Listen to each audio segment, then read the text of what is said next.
So I find that change from being really pumped up to run hard to then this super focused, calm athlete quite difficult to master, to be honest.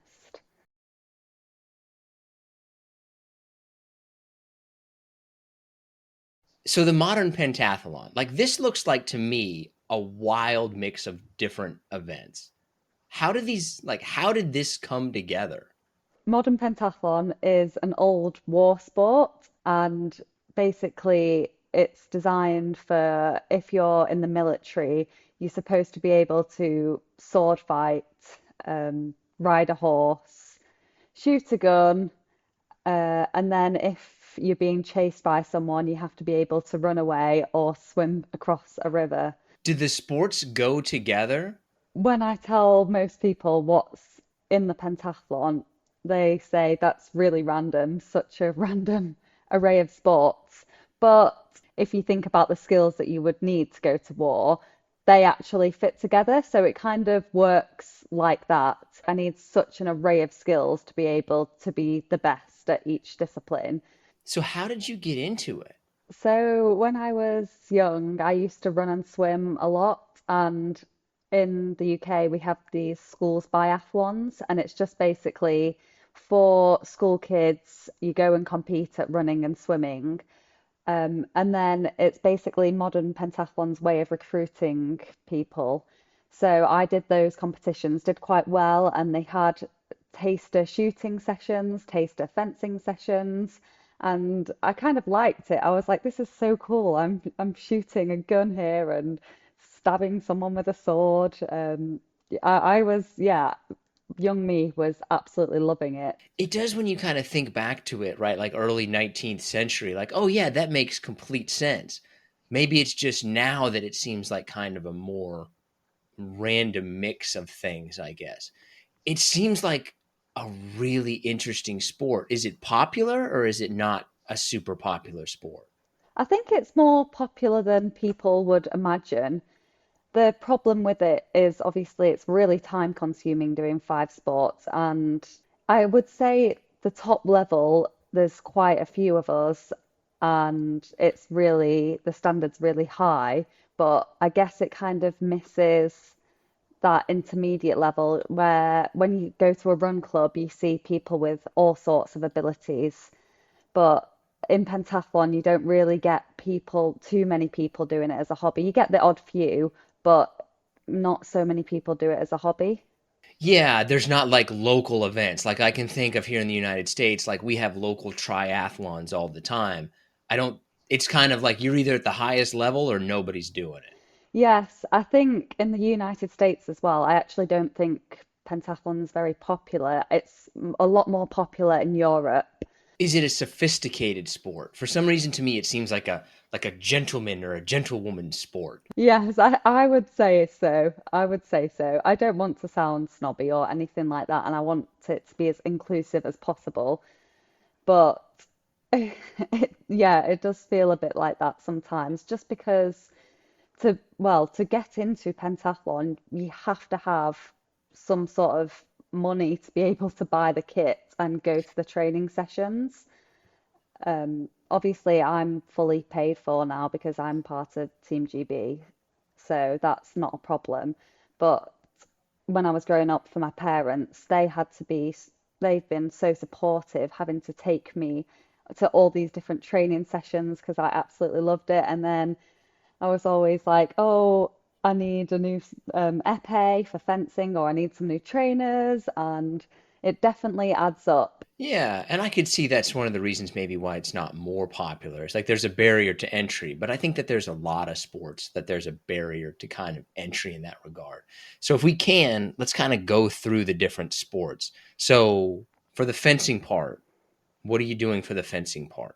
So the fencing is épée fencing, and you fence. There's three types of fencing. There's épée, saber, and foil in the Olympics. And yes, pentathlon has épée fencing. And in the Olympic Games, 36 athletes qualify, and you fence those athletes to one hit. So you just fence everybody to one. So it's 35 matches, and it takes 2.5 to 3 hours. It takes quite a long time.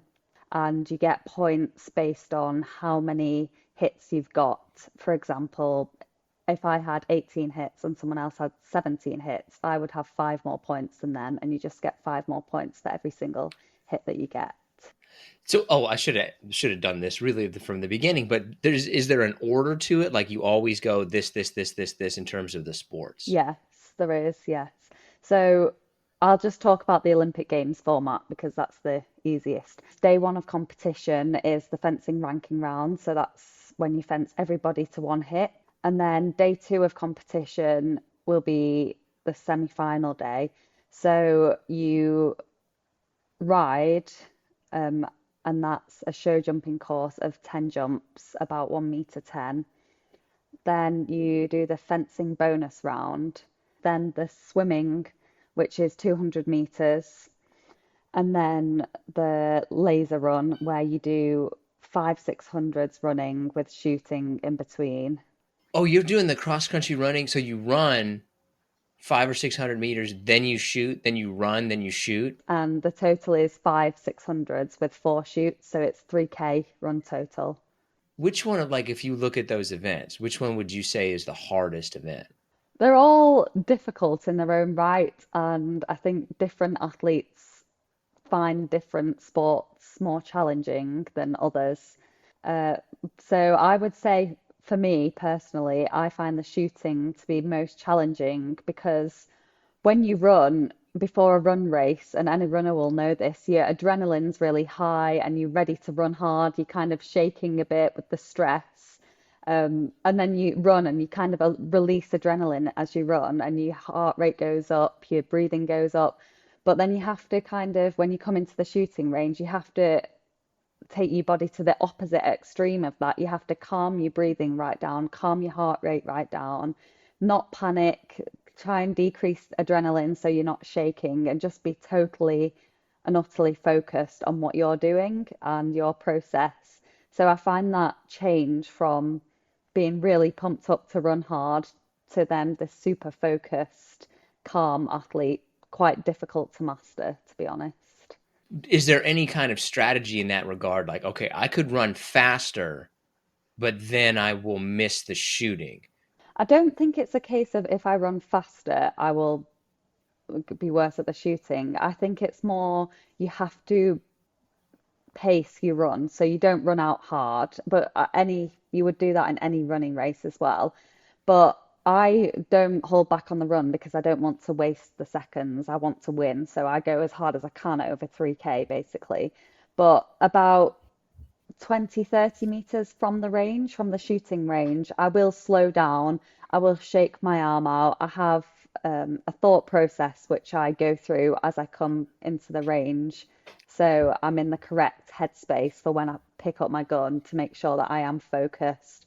How much time is usually going in between the time you stop running and then start running again? Like, how long does that all take? When you run into the shooting range, you want to take as little time as possible to take the first shot. You also want it to go in, so you have to make sure that your sights are lined up and you're calm and collected. So you have to designate time for that, but you want to get your first shot off as quick as possible. And then it's five shots, so you have to hit the black of the target five times before you can move on. And you get 50 seconds. If you take 50 seconds, you time out and then you just run anyway. But you don't want to spend 50 seconds there. People generally, a good target, some of the best athletes have shot it down in 6 seconds. So when you look at kind of just for a comparison's sake, right? How well do modern pentathletes generally compare against the athletes who are doing individual events at the top, right? So, for example, the 200 meter, you're swimming what? Somebody who's swimming the 200 meter just in the swimming events, what are they swimming? Because pentathlon, it has a weighted point system and it's more heavily weighted towards fencing and running than any other sport. So I would say the standard of fencing and running is the highest in pentathlon because they are the most important. But everybody has strengths and weaknesses because it is five sports. So I'd say like the top swimmer, for example, over 200 probably isn't far off Olympic standard for the 200 swimming, but you do get a range of abilities. So the average time will be quite a bit lower than the Olympic swimming 200 time. We had, I don't know if this episode will come out before or after this, but we had a decathlete, track and field decathlon. They do the 10 events. And we asked him kind of the same question. He said, we're not at the top, but all of our times would be respectable. Like the 100-meter champion would look at my time and say, that's not world class, but that's pretty good. Would it be kind of the same? Yes, I'd say that on average, if you look at the average times, it's not Olympic standard, but you would look at it and think, yeah, that's a really respectable time. Is it a pretty consistent sport? Like the people who are the best are usually always at the top, or can it be just all over the place? I think compared to other sports, it's not consistent with who's at the top because there are so many variables with it and there's so many elements to master from technical to physical, and there is a certain amount of luck with the horse draw because we don't ride our own horses. You don't ride your own horse? You just like get somebody's random. That can't be easy though. Like here's this random horse you've never had before. So there's a horse draw. So the competition hosts have to provide horses that can, and they're all test jumps by their owners beforehand, so they can all do the course. They've proven that the horses are able to do the course. And then the horses all get a number, and basically there's a random draw of which athlete gets which horse. And then you have 20 minutes beforehand to warm up the horse and get used to how it rides and try and form a connection with it. And then you have to go and do the show jumping. That makes it a lot more challenging. But even amongst that competition, even though all the horses pass the test, the competitors kind of like, yeah, but that's the good one. Horses are like humans. They all have different personalities and you don't know what mood the horse is going to be on that day. You don't know, you might not ride them in the way that they're used to being ridden and they might not like it. There's so much variability because they're an animal at the end of the day, and you have to, I think it's really important that you form a connection with them in the 20 minutes that you have beforehand because they're so sensitive, and if they sense that you're nervous or scared, that's more likely to influence how they perform. Is that fair or unfair? Like, no, that's just how the sport That's is. just how the sport is, to be honest. Can you like give them a carrot or an apple or something beforehand? Like, hey, buddy. I take polos sometimes, you know, the polo mints. They're like just little circular mints, basically. And I just, Oh, like a little piece of candy. yeah, like a little, do you know what a mint is? Like a little mint. Do you feel kind of crazy doing that, or like, no, everybody's doing that? Like, everybody's trying to do that. I am a crazy horse lady, to be honest. Um, some people don't, but I always ride well. In the past 2 years, I've been one of the most consistent riders on the world stage, I would say. So that always brings my score up. So I'm just gonna keep doing what I do. It seems to be working for now. Is there like a prime age for most modern pentathletes? Like, this is when people are usually really good. I would say, particularly in the women, I would say late 20s, just because normally in other sports it's early 20s, but because there's 5 disciplines to master, experience is so important in pentathlon. And yeah, I found in the past year, I'm 24 and I'm still learning things. I've been on the international world circuit for this is my 3rd year and I'm still learning hard lessons which are costing me competitions basically. How much, like, what's your usual, like, what's your training week or day or whatever? Like, how do you train for 5 different events? Yes, my week looks pretty hectic to be honest. I'd say we do about 3 or 4 sessions a day. One day, for example, we fence in the morning for 2 hours. so that's fencing training. And then we swim train for about an hour and a half with some pre-pull before stretching and things like that. Then we have lunch, and then I normally have a nap for about an hour. And then I'll come back. I'll either have a fencing lesson with my coach, which normally lasts half an hour, or I'll do some shoot training for about 45 minutes. And then we'll have a run session in the afternoon, which we normally cover about 10, 11K in that session. We are trained up. We train day after day and we're all very fit, but the mental stress that a competition takes is so much more draining than training. Are you ready for some harder slash listener submitted questions? Yes. What is your favorite event? What is your least favorite event? Favorite event is either running or horse riding, mainly because I'm good at them. Least favorite event, shooting, because it's the most frustrating sport in the world. That's one thing that I've never quite understood in terms of like shooting or archery. Like once you got it seems like you should have it, right? But like, why is it more complicated than that? Because to me, it seems like, okay, you can do it. I hit the target. We'll just do that same thing again. But why is it more difficult than that? I think with shooting, it's so psychological and dealing with pressure and shakiness, basically, nerves, is just really difficult for me in the shoot. And I feel as if some sports you work hard, you get your reward, and I don't feel like that's the case with shooting. That it is something that you either have or don't have, and it's really hard to have it, to try and have it if, like me, I've really struggled with shooting and I'm finding it really hard to improve because it's just not something that you can work hard at and it improves. You have to be really clever about training for it. Okay, if you could switch out an event, what event would you get rid of? What event would you bring in? Well, I'd definitely get rid of shooting, but it's funny you should ask that question because basically at the last Olympics in 2021, the Tokyo Olympics, there was a big fuss about the riding, animal rights and things like that.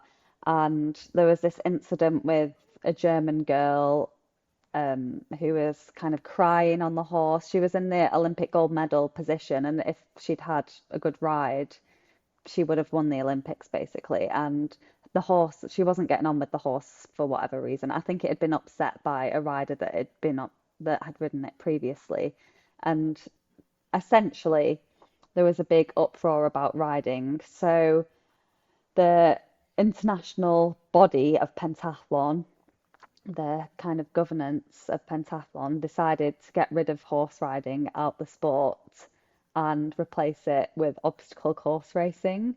So this comes into effect in 2025 after the Olympic Games. So after this Paris Olympics, horse riding is gone and it's the introduction of OCR. That seems like a huge switch. That seems like a totally different kind of thing. Yes. I think it's really sad because I think there's a lot that could have been done over the years to improve standards of horse riding, improve everything basically, from athlete welfare to horse welfare to just so many different things that could have been done. And the governance of pentathlon, the international board, kind of just did nothing and they've just sat back for years. And then they've kind of gone, well, once there's been a big problem, they've been like, right, well, let's just take out the sport and do something else. We can't be bothered to deal with it. So, yes, there was a bit of an uproar from the athletes because we were like, what are you doing? This is a sport that we've been training for so long, and it's just not.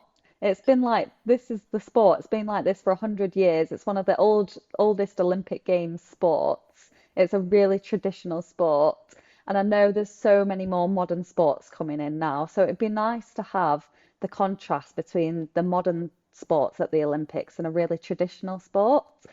But it's kind of Yeah. yeah, it's kind of like taken like this modern twist, I guess. And yeah, no more horse riding from after this Olympic Games. That seems to me, as an outsider, right? Like that's a totally different thing. You know, it's not like, all right, we're going to switch out the 1,500-meter run for a 2,000-meter run. Hmm. That's like, okay, we're going to switch out horse riding for boxing or for weightlifting. Like that's totally different. Do you think that will just completely change the dynamic of the way that the sport is? Yeah, it does just make it a whole different sport, really. And I do think it's going to change the dynamic of the sport because one of the most exciting things to watch in the pentathlon was the ride. The ride and the laser run are definitely the best things to watch. So hopefully they can. I've kind of got over it now because this went through about a year ago, but I'm just hoping that they can make the obstacle course racing really interesting and really engaging for a new population of athletes, basically. Oh, missed this one. What is the first thing someone says when they find out you're a modern pentathlete? What's that? Yeah, I would say so. Is there a country that you'd say this is the country for modern pentathlon? They love it more than anybody else. Probably Hungary. It's a really random sport in a random place, but I think Hungary. As a history major in college, for some reason that makes complete sense to me.